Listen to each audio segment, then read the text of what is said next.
Ready to sell your own home but can't find a good agent? Thinking about selling your home yourself?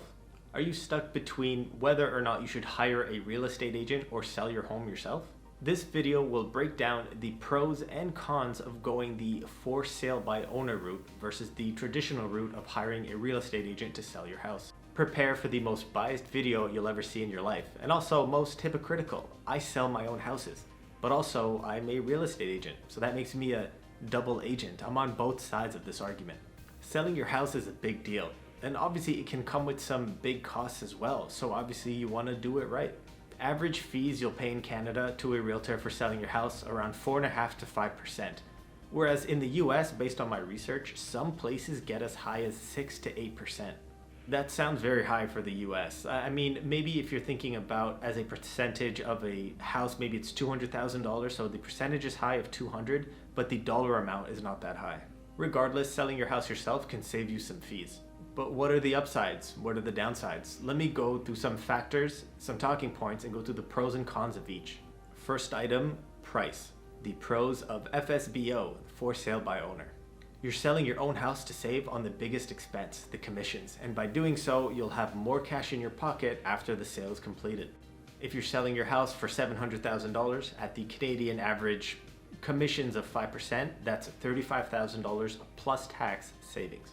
Cons of FSBO, for sale by owner. Once all is said and done, there might not be that much of a price or money benefit as you first might imagine. According to a 2018 study, obviously by the Realtor Association, so here's the bias, homes sold using a realtor averaged $280,000 in the US compared to $200,000 for homes being sold by owners. Going back even further, 2008, I'm not sure if this is relevant anymore, but the average realtor sold house was $211,000 compared to $153,000 for a for sale by owner.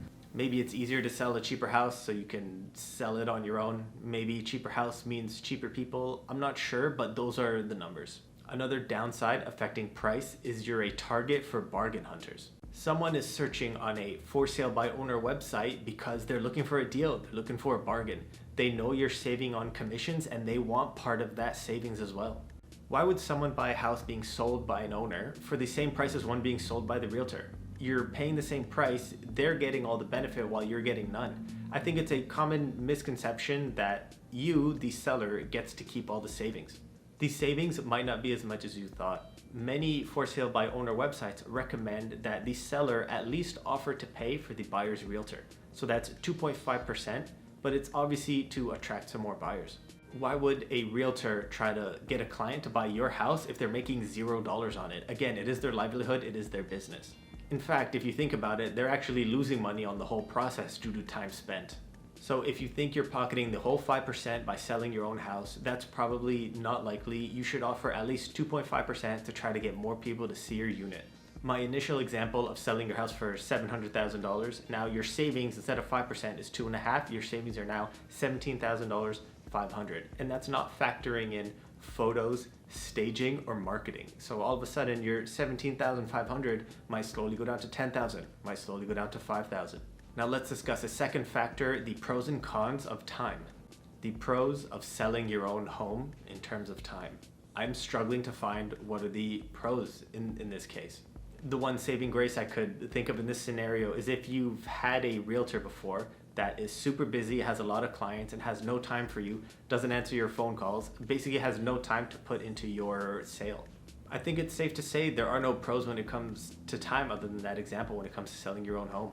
When you're selling your own home, you're doing all the work. You're listing the unit, you're doing all the paperwork, you're booking the appointments, you're staging the unit, you're doing the photos, you're marketing the unit, and you're also dealing with people's phone calls and potential time wasters. You'll always need to be available to answer phone calls. For someone to book an appointment, there's no one else to call, they have to call you. And you always have to be available to show them your house. Never let a buyer in alone without an agent or without yourself. You have to be there. Someone has to be there. Now let's talk about the cons in terms of time. This is basically I'm just going to be repeating everything I just said in the point above. When you're going the FSBO route, in terms of time, there are only cons. This is why you hire a realtor. The realtor will find a stager, get a quote, set a date, and do the staging for you. The realtor can hire cleaners, can hire a photographer, set the date, remove all the clutter, and get the pictures ready for you. If you're selling your own home and a buyer wants to see the unit, let's say you're working 9 to 5 at an office, you'll have to take time off of work to show them your unit. This is the realtor's job. This is why you hire a realtor. You'll be able to stay at work while the realtor will be showing your unit.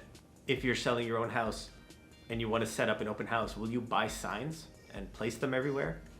That's money and time coming out of your pocket and out of your day. Will you make brochures? Will you set up the marketing? Again, this is why you hire a realtor. They already have the signs. They already have the team set up to do the brochures and the print media for you. The realtor will also deal with all the time wasters. Many people who inquire about a property are not interested in the end, and that's fine. But if you were to answer all the phone calls, imagine how much time you're wasting. But the realtor will filter all of that for you. Third item, let's talk about the pros and cons in terms of marketing. One of the most important things in terms of selling a house is the marketing. The more people see it, the higher chance you have of selling at a great price. Pros, there are many new websites coming dedicated solely to for sale by owner houses. Getting your house listed online is becoming relatively easy and relatively cheaper every year. You can also purchase your own ads, put your own ads in newspapers or in magazines, but let's be real, nobody uses those anymore. 90% of buyers look for their houses online. If you're artsy, you can design your own listing package and create your own brochures. Also, you can take your own pictures, saving money and time everywhere by not hiring professionals. Cons. One of the biggest cons in terms of marketing for sale by owner is not getting it listed on MLS. The majority of buyers and sellers will be listing all their units on MLS. Obviously, you can list on one of the aforementioned FSBO websites, but those don't get nearly as much traffic. You want access to a wide network, and that's where a realtor comes in. A realtor has a dedicated network to buying and selling houses. Their closest network is their current clients. They might have other buyers ready to buy your exact house. A wider network is their brokerage. They can advertise your unit to everyone in their brokerage, and another salesperson might have a buyer ready for your exact unit. Lastly, their widest network would be their social media account. I've seen some realtors with their social media, like let's say Instagram advertising account with over 20,000 followers. These are all factors you're missing when you go the FSBO route. Fourth item, let's discuss the pros and cons in terms of negotiation. The pro of selling your own home in terms of negotiation, you're not subject to any pressure by a realtor or by someone else to try to get you to accept any offer, any lowball, just to get you to sell the unit so they can make a quick sale. You have the power to negotiate your own terms, your own price. Whether it's correct or not, you're in control, you're in the power seat. You're not subject to someone who doesn't value your time or who wants to do a quick flip. A bad realtor, it happens, might pressure you into a quick sale or to accept the first offer that comes by. They'll say that you won't get another better offer, accept this lowball. But it's obviously not for you, it's for them to be done with this deal and on to the next one. Cons. You might have zero negotiation skills. If you've been selling your house your whole life, how many would you have done? 3 to 4 negotiations over a lifetime?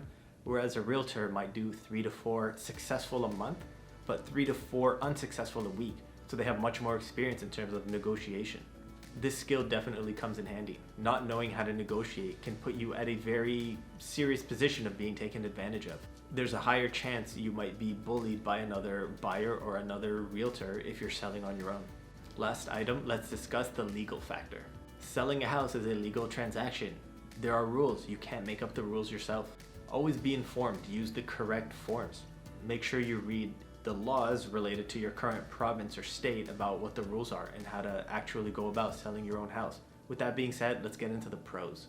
When it comes to the legal factor, this is another one where I don't see a particular pro. I don't see a distinct advantage that you have in terms of the legal factor when selling your own house, unless you're a realtor or a lawyer. Maybe you have a good real estate lawyer that can walk you through the whole process. I'm not really sure. Cons. I can find a lot of cons from selling your own home. You need to find out what's required as a seller. You might not know all the paperwork that's required. You might not know that your basement apartment is actually illegal. You might not know that you have to disclose that you had a leak in your basement, how bad the leak was, or how bad the leak in your swimming pool was. Did you know that you're required to disclose any negative stigmas to any potential buyers? A lot of people don't. I guess in Canada, if your house has been a grow up or if there's been a murder in your house, any negative stigma, you have to disclose this. Without knowing the law or selling many houses, a seller going the FSBO route might be inadvertently opening themselves up to potential lawsuits. Many owners think you can simply sell your home as is and not disclose any potential issues. Those are the 5 items I wanted to discuss the pros and cons for, and you can make your own decision. But obviously more and more people are interested in the FSBO route, and in order for them to be successful, I'm going to list the top reasons why FSBO fails, so hopefully you can mitigate it or plan for it before you even begin. The list price was too high, therefore nobody came to see the unit or even offered. This is one downside of selling your own house. You're a little biased. Everyone thinks their house is the nicest on the block. It wasn't properly staged. Buyers weren't able to see the unit at their convenience. Not offering a commission to a buyer's agent, therefore not getting as many people to come see your unit. Not knowing how to negotiate. Sometimes this means sellers not negotiating at all and setting a hard price. Lastly, not marketing the unit. Nobody knew the unit was for sale. That's all for today. I'd love to answer any questions for anyone looking to sell their own house. Obviously, it's not easy, but it can be done. And if you're in the States and you can save 6 to 8%, why not at least try? Please check out my past videos on the Canadian housing market and first-time home buyer's guide, as well as check out my upcoming videos on stocks, investing, finance, and maybe some more real estate. Thanks, guys.